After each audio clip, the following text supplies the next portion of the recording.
وعلى أهل بيته الطيبين الطاهرين المعصومين المطهرين المكرمين.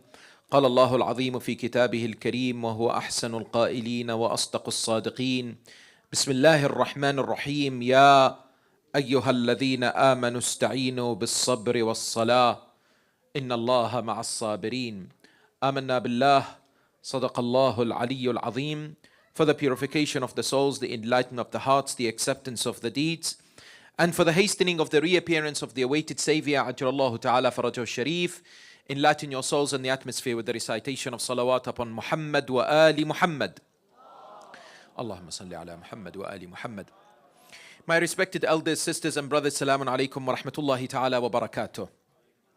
Picture this scenario that you and I have been entrusted with one of the most important tasks of our lives, given to us by, for example, a ma'soom.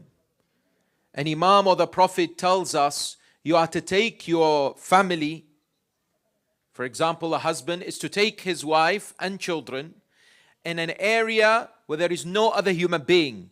It's a complete desert.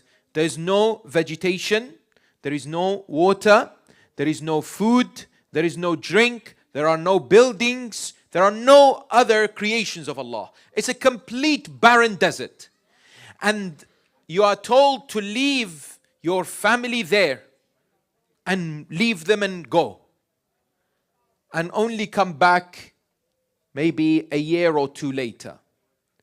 How would you feel so-called leaving your family in an area where there is no life other than them in that particular land? You'd feel a sense of worry. You'd feel a sense of fear. How will they survive? What will they eat? What will they drink? What are the things that may happen to them? Yes? But at that moment, if the ma'soom tells you, when you're about to leave, you have a chance to ask Allah for one thing. And I guarantee you, the ma'soom will tell you, that Allah will answer that dua. Most of us will pray to Allah for what? What would you pray? Say, Ya Rabbi, my family I've just left in this barren desert, give them food, drink, protect them from any harm. Isn't that what most of us would do? Naturally, this is the request we would ask Rabbil Alameen, that I don't want anything other than complete protection, al-afiyah, just for them to live. I just want them to survive, right? This was not the dua of Nabi Ibrahim alayhi salam.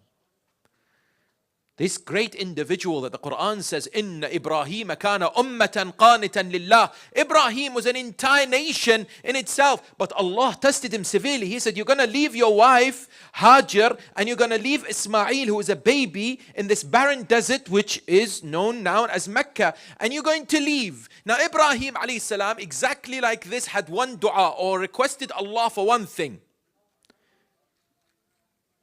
He would be now in an opportunity to supplicate, yes, and move away from that land. What did he ask Rabbil Alameen? Yes, the first thing he asked Allah subhanahu wa ta'ala, رَبَّنَا إِنَّنِي أَسْكَنْتُ ذُرِّيَّتِي بِوَادٍ غَيْرِ ذِي زَرْعٍ عِنْدَ بَيْتِكَ الْمُحَرَّمِ. I've left my family, they're here. I want one thing, رَبَّنَا لِيُقِيمُوا الصَّلَاةِ. That's it. فَاجْعَلْ أَفْئِدَةً مِنَ النَّاسِ تَهْوِي إِلَيْهِمْ وَارْزُقْهُمْ مِنَ الثَّمَرَاتِ. The first thing Ibrahim asks is not food, is not drink, is not protection, is not life. Salah. Ya Allah, I want them to pray. Subhanallah. This is a magnificent lesson. What a beautiful demonstration of priorities when it comes to our lives. And Nabi al-Akram wa Rasul al-A'zam Muhammad sallallahu alayhi wa alihi wa sallam talks about the brain. If today somebody is brain dead, most doctors say that that's it. The chance of survival is nearly impossible, right? Once the brain is dead, the human being is gone. The Prophet of Islam says, As-salatu mukhul ibadah. Salah is the brain for the worship of Allah subhanahu wa ta'ala. There's no doubt that you and I recognize and know that it's one of those acts of obligatory dedication and devotion that cannot be missed. If you're sick, you have to pray. If you're drowning, you have to pray. If you are happy, you have to pray. If you're sad, you have to perform your salah. If you're in extreme hardship or in the battlefield, you still have to perform your prayers. There's literally zero excuses for an individual to miss their prayers deliberately. But when it comes to the month of Ramadan, it is truly a month of accountability and hisab, meaning it's a chance for us to reflect back into our lives and ponder what are the moments that I need to improve, what are the things that I need to tackle and re-evaluate and become better as we approach the final few days of the holy month of Ramadan. And one of the unfortunate situations we find ourselves is after the Layal al-Qadr, people are unfortunately deflated. People think that that's it. The 23rd or 24th of Ramadan is the day to start for preparations of Eid. Whereas they have missed a quarter of Shahr Ramadan. They think that that's it. I'm not going to any more care in this month. It's only a few days left. And they go into Eid preparation mode, right? However, we still have this golden opportunity to scrutinize and question ourselves this very important, delicate area. And that is, each and every one of us knows the importance and the significance that Salah has in our lives. As-salatu amud ad-din, in qubilat qubila ma siwaha, wa in ruddat rudda ma siwaha. The Prophet of Islam says that it's the foundation of religion. If it's accepted, everything else will be accepted. And if it's rejected, everything else will be rejected. We know of the countless narrations and as well as that the verses in the Quran that tell us of the significance and the importance of it. By the way, Allah subhanahu wa ta'ala says, you need help in your life? وَاسْتَعِينُوا بِالصَّبْرِ وَالصَّلَاةِ. Seek help in two things. Number one, fasting. It is mentioned in riwayat here, sabr means fasting. وَاسْتَعِينُوا بِالصَّبْرِ here refers to siyam. Secondly, salah. إِنَّ اللَّهَ مَعَ الصَّابِرِينَ. Now, but the question that I'd like to pose here is not talk about the importance of prayer because most of us are aware of it, but to highlight a very unfortunate situation that we find ourselves, and that is when salah becomes habitual and it becomes something that we get bored of, and therefore we either begin to miss it or not focus on it or take it lightly and neglect it. And this sadly becomes part and parcel of our lives. Why? Because we pray on a regular basis. And because alhamdulillah we do dhuhr and asr and maghrib and isha and fajr, there's always that tendency that could creep into our mind, and that is, you know what? I just have to do it. So I approach the salah with the mindset of obligation, with the mindset that I have to tick this. Otherwise Allah is going to punish me. Therefore I just do it for the sake of it. I speed. I just make loads of errors and mistakes. Sometimes I'm not even bothered. My heart's not with it. It's heavy. I pick myself up for salah. You know, sometimes we have these prayer timetables. Have you seen? The majority of the prayer timetables in the Shia world have midnight on it. Do you know why midnight is there? Why do they have midnight? Not 12 a.m. by the way. Midnight is halfway between Maghrib and Fajr according to many fuqaha. Why do many centers put midnight in their prayer timetable? Salat, that's a great answer, but unfortunately that's not the reason. From my understanding, that's not why they put midnight in the salah. Anybody could tell me why we have them in prayers? No, it's not for namaz al-shab. It's because there are people who leave their prayers last minute and they have to do it before the midnight, otherwise it becomes qadha. That's why. Yes?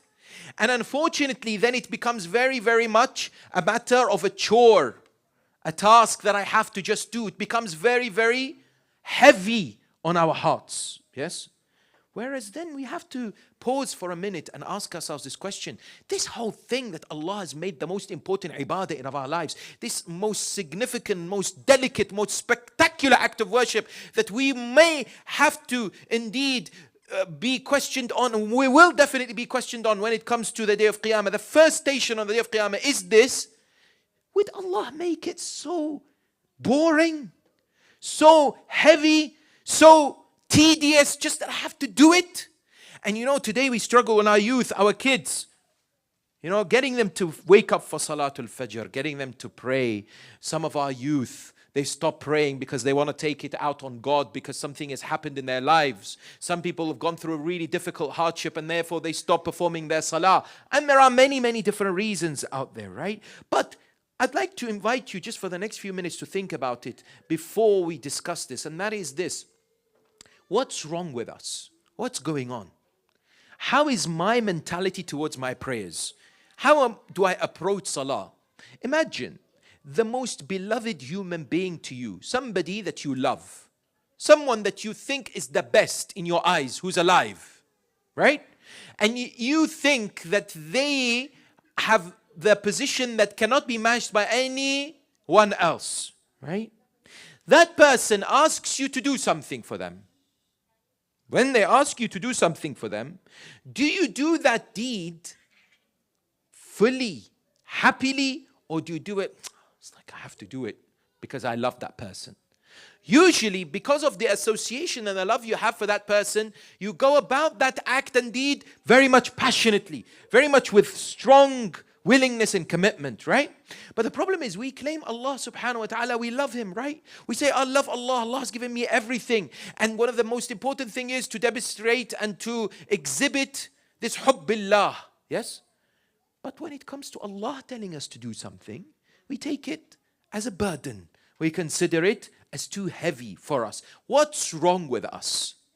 What is the issue? What's the background? Why do we not understand this act that we're doing?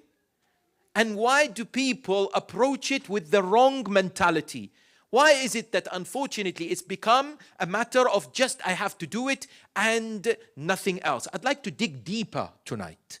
A bit more of an introspective, a bit more of a question that may touch people's hearts in order to really try and get to solutions to recalibrate our minds towards this very critical act that determines our fate both in this world and in Akhirah. And in order to understand what the problem is and why sometimes we go through these issues of tahawun, marad al-tahawun bis-salah, meaning taking our prayers lightly, is a number of prerequisites before salah. So we put salah here on the side. And we're not going to talk about it for a minute. We're going to talk about something that I need to understand before that. And that's what's the point? Why am I doing it anyway? What is the objective? If today I was to ask the sisters here, excuse me, after the lecture, I want you to walk between this wall and that wall 50 times. You come to me and you say, why? Why are you doing that? I say to me, don't you respect me? I'm telling you, just do it. You're going to do it, some of you, right? But you're going to feel a resentment or you're going to feel some kind of a resistance. It's like, that doesn't make any sense. He's asking us to do 50 walks between two walls. That doesn't even appeal to me. And I'm just doing it because he's asking me to do it. So you're going to approach it with a heavy heart and you're not even going to really appreciate it, right? You're just going to do it to finish it quickly because I've asked you to do it, right? The same goes for salah. I have come to stand before Rabbil Alameen. I have come to say Allahu Akbar, and my heart is completely not in sync with the whole philosophy and the whole idea and the ethos. I'm just doing it because my mom and dad said if you don't do it, Allah is going to punish you. And incidentally, just for your information, and I alluded to this a few nights ago, one of the failures of parenting that we have, unfortunately, is to expect to implement parenting that used to happen in Iraq or Afghanistan or Iran, all this, to implement some of them. Some of them are good, but to implement some of those techniques in today's society. What do you mean? This constant threat of punishment, this constant threat that Allah is going to do this to you, and Allah is going. There is a lady who is a Shi'i, used to be. I don't want to mention her name, not to give her publicity, but she's in Canada. She is from the Khoja community, right? She has now become anti-Islam, and she's gone now speaking to people how Islam oppresses women, how Islam is not good. When they asked her, you were a Muslimah, used to wear hijab, used to pray, now what's happened to you? She said, my parents. They said, what do you mean? She said, every time I used to utter a lie, my mom used to come to me and say, do you know what Allah is going to do to you? He's going to cut your tongue. So she said, every time I uttered a lie, I used to go to the bathroom, restroom, and I used to open my tongue like this, See, it's still there. I'm fine. Right? That constant threat. One of the mu'mineen, one of the brothers said, I have solved the dilemma of how to make my daughter wear hijab. We said to him, how? He said, I have got the solution. Do you want to hear the solution? I said, yes. What is it? He said, barbecue chicken. I said, barbecue chicken? Ajib. What's this barbecue chicken? Do you give her chicken every time she wears hijab? He said, no, Maulana, not like that. I said, what do you mean? Explain. He said, I take her towards where they are preparing the chicken. Those shops where the chicken is going around and it's burning. I say to her, look at this. Allah is going to barbecue you just like how this chicken is being barbecued. I said, MashaAllah. This is where we have reached, yani. This is the style now that we are going to make salah and hijab something beloved to our children, something that they can embrace, because you tell her about barbecue chicken when she's 9, I promise you when she's 15 in high school, that's not happening. Neither hijab or salah or anything else. Forget this connection with deen. And that's what's happening today. Today, our relationship with Islam and religion, as far as the communities in the Western world, is not as it should be, because we've missed the point of strengthening that connection with Rabbil Alameen and the ethos for ibadah. We haven't done that from a young age, enabled our children to develop that understanding of their Lord Rabbil Alameen. So, how do I need to approach anything before coming into salah? And that's to understand, what's the point of this act known as worship, ibadah? What am I seeking to do? What am I achieving? Why is it that Allah Jalla wa Ala has made it obligatory? Why has He made it something that has to happen? I'd like to invite you to think about the following scenario. Please, think about it yourself. And you don't need to answer me. Imagine if Imam Sahib al-Asr, may Allah subhanahu wa ta'ala hasten his reappearance, would come and say to us this hypothetical situation. He would say, I have commands from Allah to tell you and I that there is no more need for salah. Salah is no longer wajib. And there is no more fasting in Shahr Ramadan. And there is no more zakat, and there is no more khums. Yes? These wajib things are no longer wajib. You don't have to do them. I'd like to ask you this question. Would you still do them? Would you still pray? Would you still fast in the month of Ramadan? Would you still give khums and zakat? My hypothesis is the majority won't. Because they'll say, it's not wajib. Why should I do it? Why should I go through the pain of not eating and drinking a whole day? Why should I wake up early hours of the morning for Salatul Fajr? I don't have to do it. Allah has now absolved me from that responsibility. So therefore, I'm okay now. Right? Which means we're not doing it because we understand why we do it. We're doing it because we have to do it. Because if we understood why we do it, even in a hypothetical situation that Allah tells us you don't have to do it, we'll say, you know what? I'll still pray because I know it's really great for me. I need it. Right? If I understand the basis by which I begin to go through the journey of ibadah, then I will begin to unlock some of the secrets as to why we do this. You see, Imam Zayn al-Abidin alayhi salam, in this amazing dua known as Dua Abu Hamza that sadly we only read in Layal al-Qadr. How many people pick up Dua Abu Hamza in Shawwal, or for example in the Al-Hijjah or other months of the year? Dua Abu Hamza is not just for 3 nights of the year, 19th, 21st, 23rd. And if that. And some people think it's very long. Take some parts of it. He says, Sayyidi wa Mawlai, bidhikrika asha qalbi. With your remembrance, I am alive. Without it, I'm dead. I'm dead. يا أيها الذين آمنوا استجيبوا لله وللرسول إذا دعاكم إلى ما يحييكم. O you who believe, answer the call of Allah and His Messenger to that which gives you life. Without this ibadah, 100% the heart is dead. So Allah has created us, He's engineered us.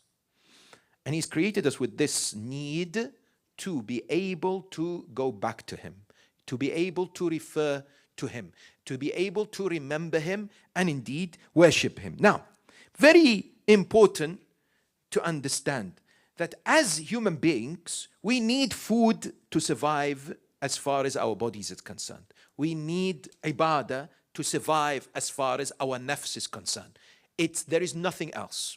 You might say, can I, for example, listen to music and that would help my soul? That's a delusion. That's not going to happen, right? Allah has created the soul, and the only thing it needs, it absolutely craves, is ibadah. Now, if He hadn't made it wajib, we wouldn't do it. And Allah knows we would die within. We would collapse. So we are in a requirement to perform this because Allah knows we will not be able to survive with it without it. Now, why do I need to turn to Him? What is this whole ibadah going to do to me? If I understand this, my dear sisters and brothers, in Shahr Ramadan, I can begin to change my mentality and how I approach my salah. Before I stand in salah, I can then remind myself about all these things as to why I do what I do. One of the reasons is I need to connect with the perfect human being. Connect with the perfect being who's my creator. I need to connect and have a relationship with the being who is the source of all perfection. So I cannot survive without that ability to be able to attain some blessings and light from the source of all barakah, source of all grace, source of all blessings. Secondly, my fitrah, my innate nature has been created by Rabbil Alameen in order to need and crave that relationship with Allah subhanahu wa ta'ala. أقم الصلاة لذكري ألا بذكر الله تطمئن القلوب. Imagine if I appreciate the intrinsic need, number one. Number two, the greatness of Allah as the absolute perfect being, His azama, His grandeur, His majesty, and at the same time appreciate the fitrah, but also realize that I've been created. إن الإنسان خلق هلوعا. Human beings have been created with the need to speak, to communicate. Sometimes we communicate to our friends and family members. We get our pain and anxiety and hardship out, right?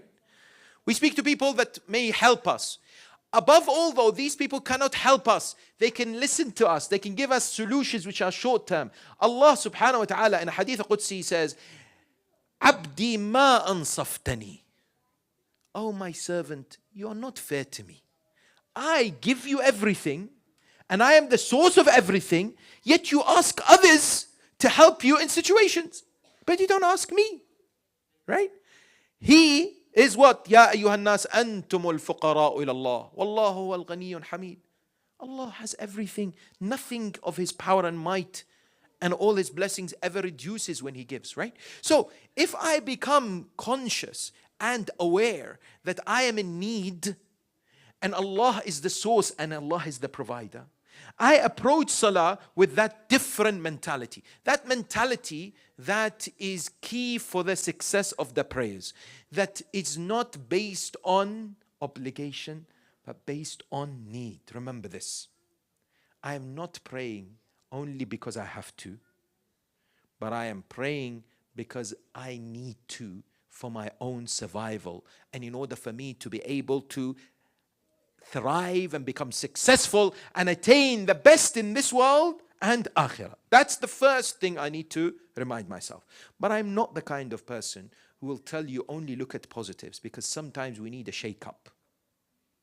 And in order to shake us up so that I re-examine my salah, I'd like to quote for you a very, very important hadith from Sayyidatul Nisa Fatima, from Rasulullah Muhammad sallallahu alayhi wa alihi wa sallam. She comes to her father and she says to him, Ya abatah, ma liman tahawana bisalatihi min al-rijali wal-nisa.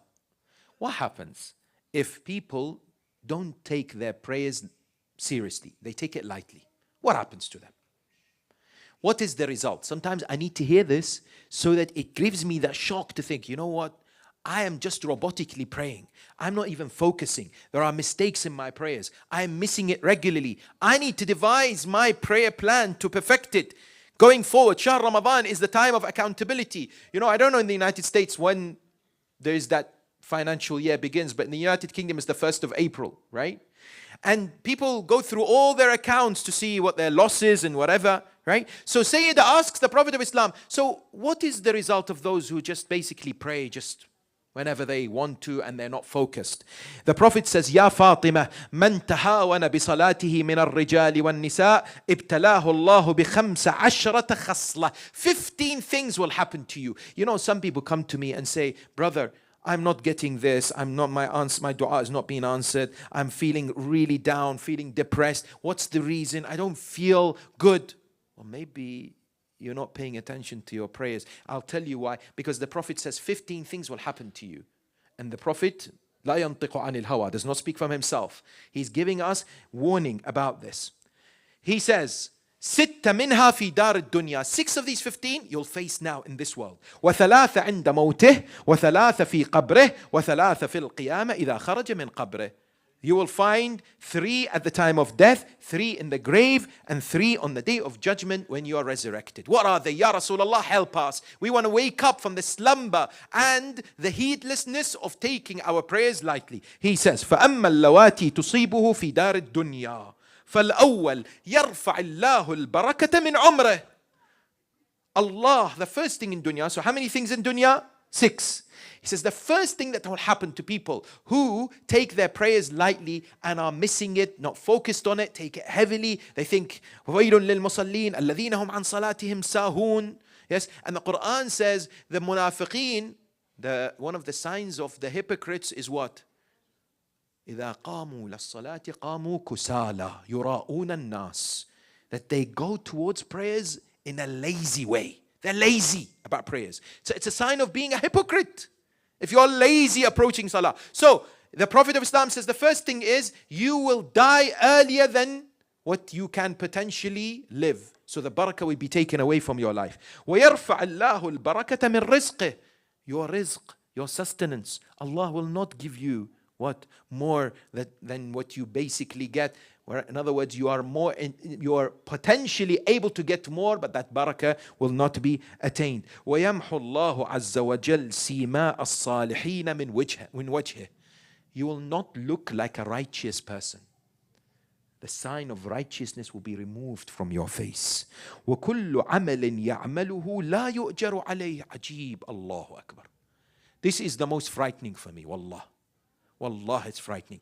I hear, my dear respected sisters and brothers, wallah, my message to myself first and to everyone. Maulana, I know people who go for ziyarah and they do majalis but they don't pray. Ajib. Here you have the Prophet telling you, anything you do, anything you do, you will not get the thawab for. Not only if you pray, if you don't pray properly. Sayyidah is asking about tahawun bis salah, neglecting salah, taking salah lightly. She's not talking about people only who are leaving salah, right? So the Prophet says, if you do not focus on your prayers, God forbid, your deeds are not accepted. And yes, we know that from the hadith, but that's on the day of Qiyamah. From now, that might start. Yes, that's 3. Yes. And then, no, that's the 4th one. And then, وَلَا يَرْتَفِعُ دُعَاؤُهُ إِلَى السَّمَاءِ. How many times we pray to Allah and we don't hear or we don't feel that the dua is being answered? Number 5, وَالسَّادِسَ لَيْسَ لَهُ حَظٌّ فِي دُعَاءِ الصَّالِحِينَ. When others pray for him or her, nothing happens. They are righteous. Allah answers their dua. But sorry, you're praying for someone who is taking their prayers lightly, who is not concerned about their salah. That's the 6 in dunya. Now let's go to the akhirah, in qabr. وَأَمَّا اللَّوَاتِ تُصِيبُهُ عِنْدَ مَوْتِهِ فَالْأَوَّلْ أَنَّهُ يَمُوتُ ذَلِيلًا. They die disgraced. They die a death of humiliation. Second, وَالثَّانِيَ يَمُوتُ جَائِعًا. They die hungry. Somebody might say, can you die full? The Prophet says here, يَمُوتُ جَائِعًا means even if you had the best food before you've died. Yes? Even if you're full, you're going to feel hungry. Yes? Here, maybe it's not even the hunger, the physical hunger. It's the hunger of the soul. And Shaitan sometimes comes at the time of death and offers us food and drink. And those who are hungry and very, very susceptible to shaitan will bow down to shaitan just before we die. And I spoke about the story of Barsisa, those who were there in the lecture about shaitan. Yes? وَالثَّالِثَ يَمُوتُ عَطْشَانًا فَلَوْ سُقِيَ مِنْ أَنْهَارِ الدُّنْيَا لَمْ يَرْوَ عَطْشَهُ.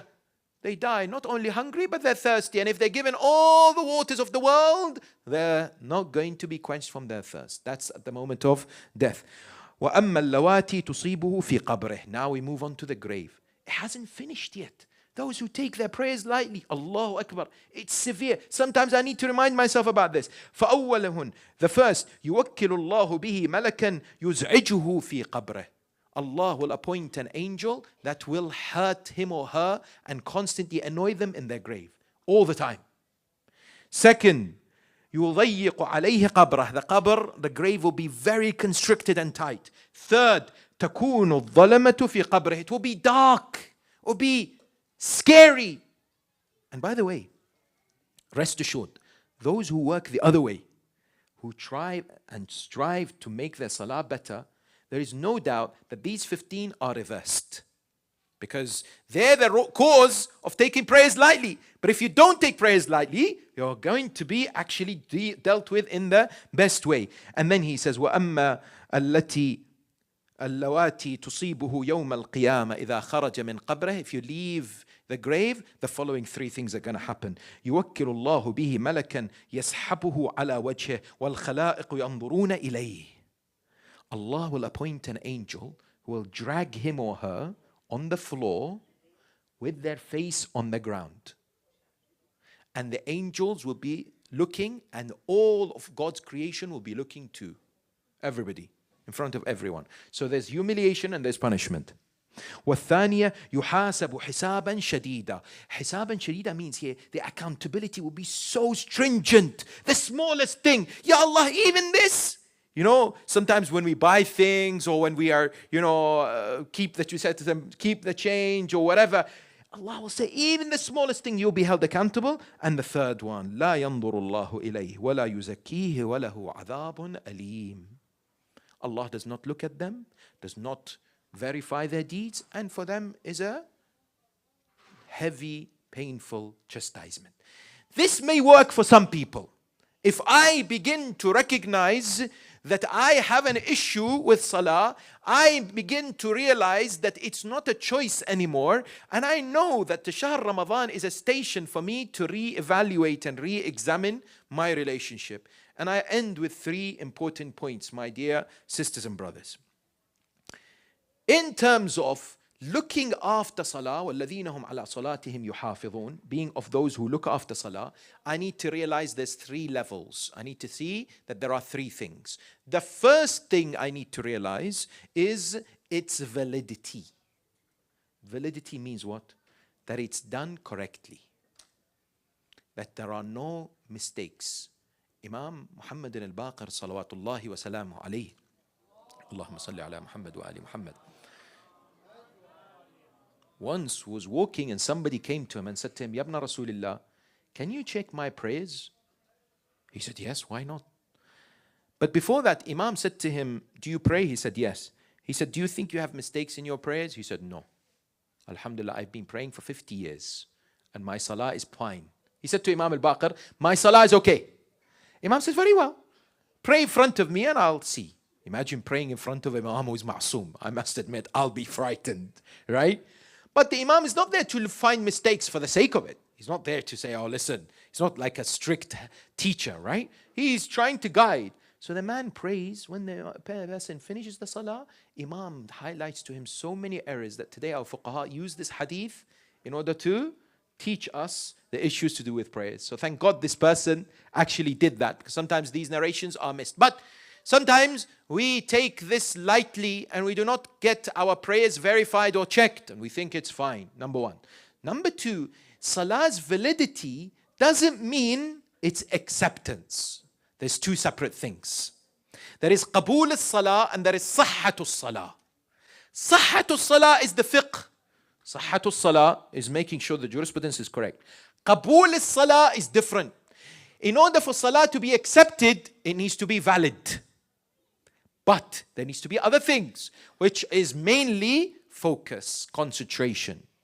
قد أفلح المؤمنون الذين هم في صلاتهم خاشعون. There has to be a sustained program of concentration and learning. How do I somehow focus in prayers? Yes?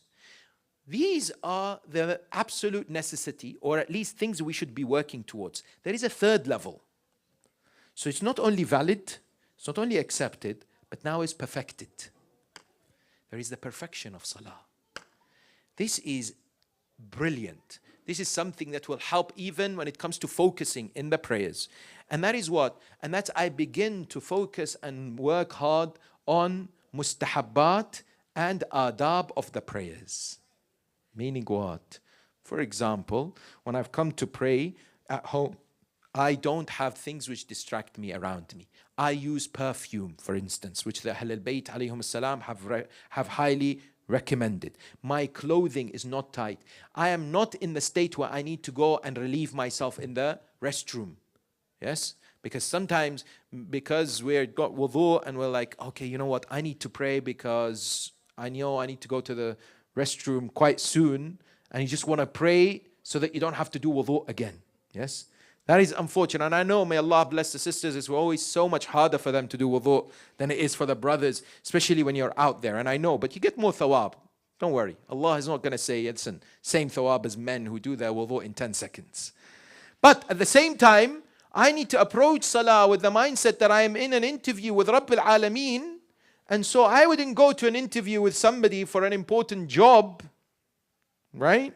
If, for example, I'm not comfortable and I haven't, I'm not necessarily in a state where I can communicate properly, right? Clothing.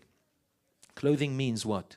Clothing sometimes, unfortunately, and this doesn't apply to sisters, so they can rest for the next 10 seconds.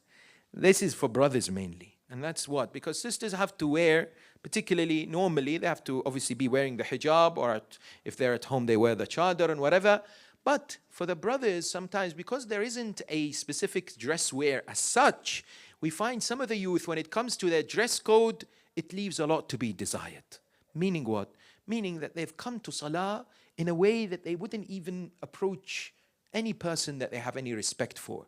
It's just because they're in that particular state. Meaning what? I'll give you an example. And excuse the example because I find it very important to highlight this for our brothers and sisters. For sisters to highlight to their brothers and their husbands and their fathers and sons. And that's this. I have seen in some places where in the summer, some of the brothers come to pray.